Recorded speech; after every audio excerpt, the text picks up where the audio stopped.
Well, thank you, Madam Speaker, and that is part of our celebration today. I wanted Speaker Oliver, since I knew she was here, to be here and to start off our program, because we should all rejoice, number one, in her leadership of a legislative body, but there are few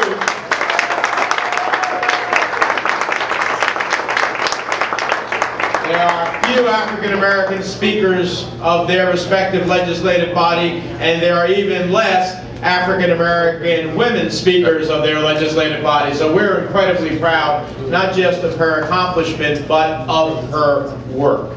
I served in the New Jersey General Assembly a few years ago, and she has an extraordinary job to bring 80 members, not all of them of your party, but to bring 80 members together on behalf of the state's mission is an incredible challenge. It is a challenge of leadership. She has shown her ability in a very short period of time as a speaker to make it happen, and we rejoice in her successes. So, Madam Speaker, thank you very much for being here with us tonight. To all of the Reverend clergy who are here, to the many elected officials, I'm not going to get in trouble by recognizing them individually, because they gave me a little list, and I saw several people who aren't on the list, so I'm going to get in trouble if I do that. But I want to recognize collectively all of the elected leadership and the clergy that is here in recognition of the Congressional Black Caucus's Foundation's 40th annual legislative conference, and most specifically of someone who we call one of our own, Donald Payne. And I'm joined here by my colleague, Frank Malone, who is one of the co-hosts of our reception here. Senator Lautenberg is also a co-host of this reception. He could not make it tonight, but I know that he thinks as highly as I do of Donald Payne. And you know, we saw this and we said, well, you know, Donald is someone who we work with every day in a congressional context, who you know from years of service. But in the midst of our daily interactions with someone, sometimes we lose sight of the importance of what they do for us and who they are. And this was an opportunity to recognize what Donald's work has been as the head of the foundation, as the former chairman of the Congressional Black Caucus, as the chairman of the Africa Subcommittee in the House of Representatives. There is no one, I can tell you this, and I have sat for 18 years, either in the House International Relations Committee or as I sit now in the Senate Foreign Relations Committee, there is no one in the Congress of the United States who knows more about Africa, our interests, our relationship, its people, than Donald Payne. He is an expert.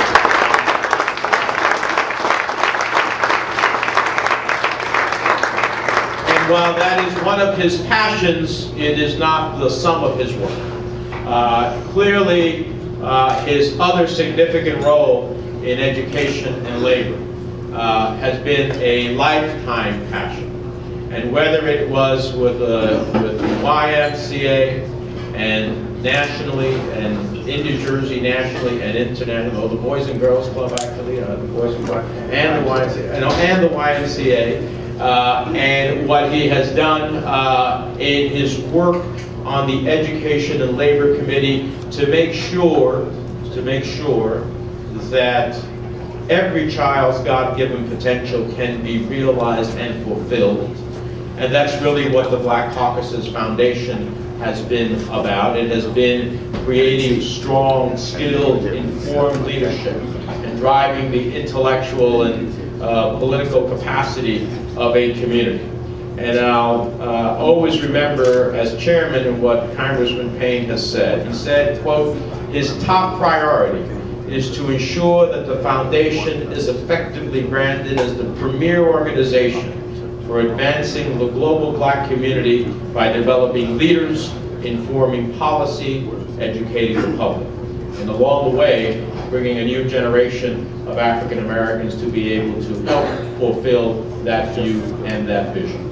He's an extraordinary public servant. He is someone who I am privileged to call my friend, as well as my colleague.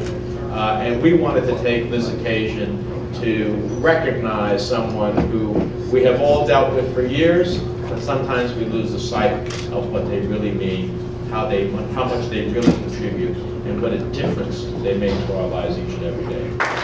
So, you know, change is desired but not easy. For those of us who have spent the last year and a half trying to make change a reality, we know how difficult it is. And when we needed voices on the House of Representatives floor to make President Obama's vision of what that change would be that he promised in his election, there was a voice that was incredibly strong. Whether we were talking about how we got this country back from the abyss, because we inherited a country that was on the verge of a new depression.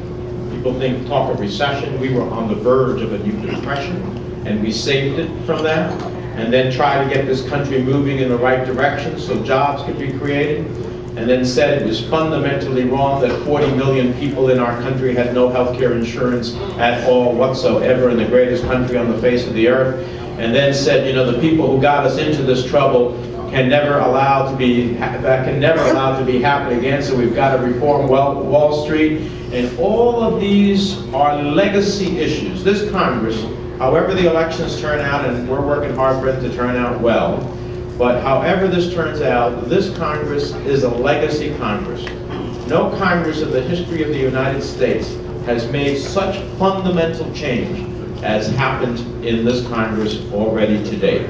President Obama will be a historical figure, not because he is the first African-American president, although that in and of itself will be history. It will be because of what he has accomplished that will be so fundamentally different in our country and the positive for the future. But a voice that stood up when it wasn't easy and has always stood up when it's not easy. If you want to find out where the wind is blowing against, stand by Donald Payne, because he always is in the midst of the difficult issues. And that's why I am so honored and so privileged to call it my friend, my colleague, and our honoree this evening, the chairman of the Congressional Black Caucus Foundation, our friend, Congressman Donald Payne.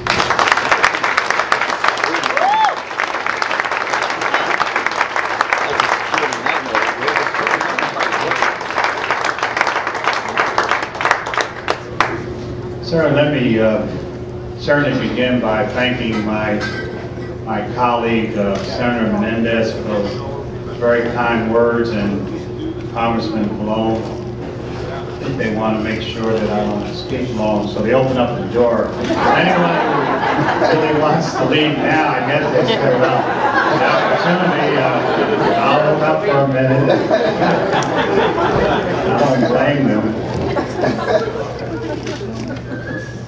Let me say that Congressman Menendez, Senator Menendez, was a person who worked his way up through the ranks as a Board of Education member, took on tough Hudson County folks, and then moved on to the Municipal Council and Mayor of Union City, and just continued to move up through the state legislature and the state Senate, and came to Washington as the first Hispanic elected from the state of New Jersey. You know, New Jersey's had a little lag in catching up, you know, to where we ought to be, but that train was moving on, and Bob Menendez got on board, and now he is the premier person in the Democratic Party in the Senate, because he chairs the Democratic Senate Campaign Committee, and that's the committee that oversees what happens to all the 33 different campaigns of senators in the U.S. Senate, and there may even be a few more because of some vacancies. So his colleagues select him for that.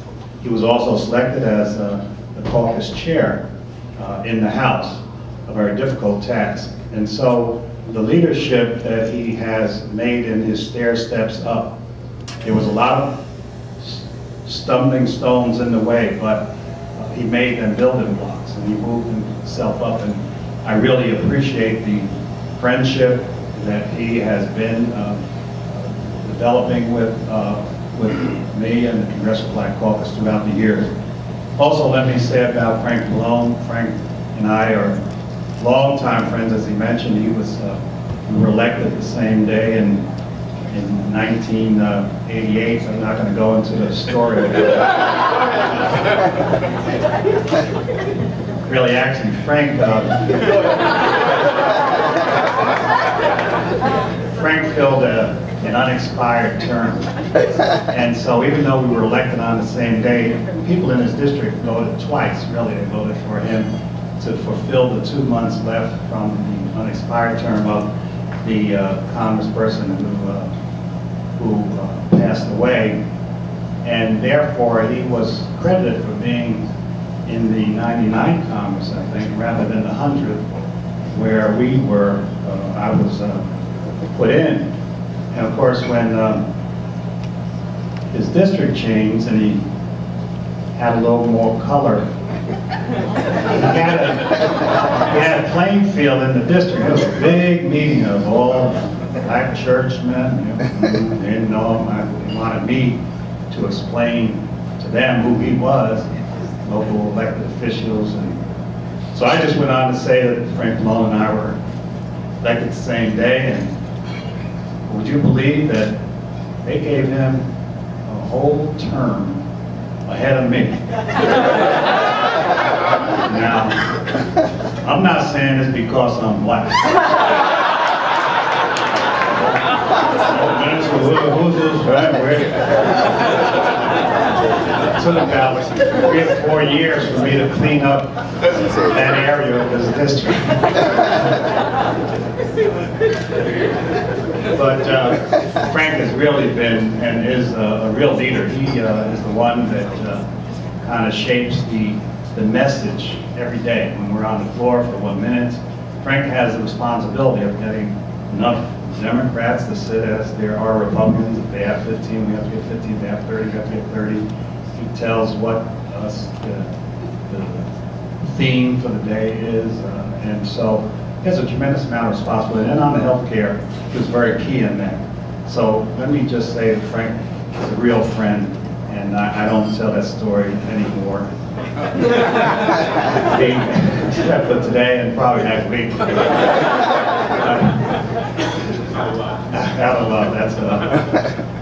Let me say that it's an honor too to be here with the first African American Speaker of the New Jersey State Assembly, Sheila Oliver.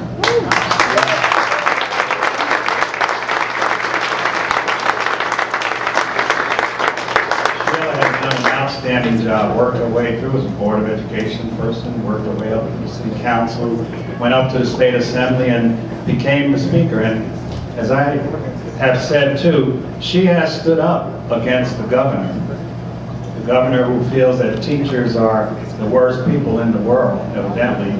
And I'd like to interview his teachers if I get an opportunity to see what they did to that fellow. But Sheila will stand up and will question those policies. And so we're so proud of you. And as you may know, those of you who are fortunate enough to be able to get to the dinner tomorrow night, Saturday night, Sheila Oliver will receive the Phoenix Award. Woo! And she will receive that award for 4,000 people, and her award will be given right before President Barack Obama ends the dinner tomorrow night. So it's a real honor, Sheila, for that.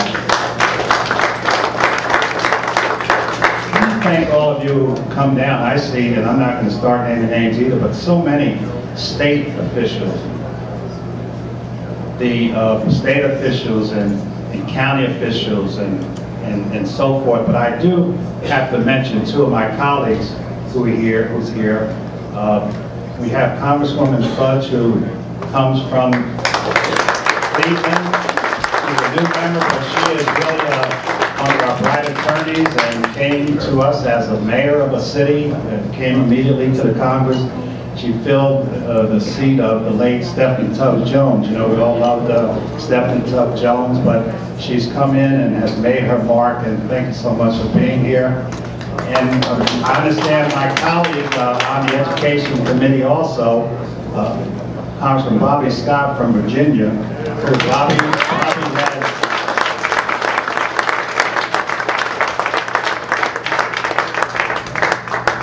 Bobby Scott has the pipeline to prison, where he's trying to break the pipeline by investing in children. As a matter of fact, many of you may have heard a part of the hearing that was on predators having teenage youngsters, young girls, from the website that you may have seen on TV if you were here in the district. Well, it was Bobby Scott, who chairs a subcommittee in the Justice Department, the Judiciary Committee. He also serves on Education and Labor with me and Congresswoman Flood. So it's really good to see you here too, Bobby Scott. And they tell me that the vice chair of the Congressional Black Caucus is here. Representative Cleaver is in the house somewhere, or was in the house. And so let me just thank all of them for coming. We have a number of board members of the CBCF here too, but I won't go into names, but those of you who are here, I really appreciate you coming. Let me just say that this is very unique. I had the fortune to serve as chair of the Congressional Black Caucus back from '94 to '96. We usually serve 1 2-year term. It was a tough time because that was when the Republicans took over the House and decided to defund all caucuses. I became chair of the Congressional Black Caucus when we went from a $300,000 budget in '96, that's like $1 million today, to 0. So I said, there it is, you know, give it to the guy from Newark.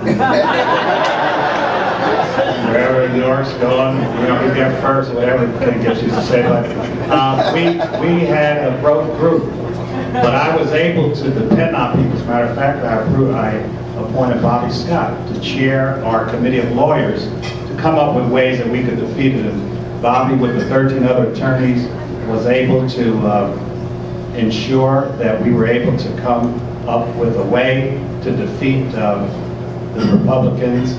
And so the CBC is stronger than ever. So Bob, I really appreciate all the work that you've done. We have another member of Congress that hails from the great state of California. She's the co-chair of the Progressive Caucus. And much of what's been progressive in this administration is because of the work that the Progressive Caucus has done, especially on health care. And with us is the co-chair of the Progressive Caucus, works very closely with the Black and Hispanic Caucus, Congresswoman Lynn Woolsey from the great state of California. This is just a great occasion. It's probably a first for the foundation, for its chairperson to have the privilege and honor to be cited by 2 U.S. senators of this state. We only have 2. And as I recall back, I'm sure that we have never had this. So to me, for the Congressional Black Caucus Foundation, and to have our senior member of the New Jersey delegation, Frank Pallone, and Congressman Rothman to participate also makes it a first, I think, for the Congressional Black Caucus Foundation.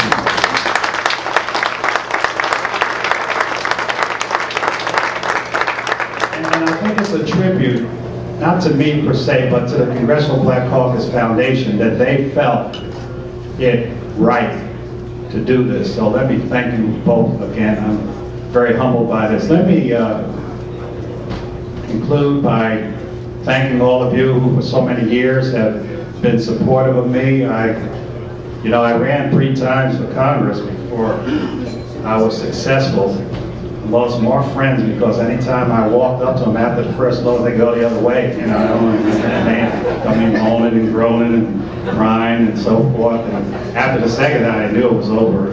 But I wasn't good at math, So I didn't know that if you lose 2 times in a row, you're not supposed to run again. I went on and ran again. So finally, I was successful. But it was many people who were so supportive. I would never have been able to make it. That dedication had the whole confidence in the fact that I would make it one day. It was the long march, but we finally made it.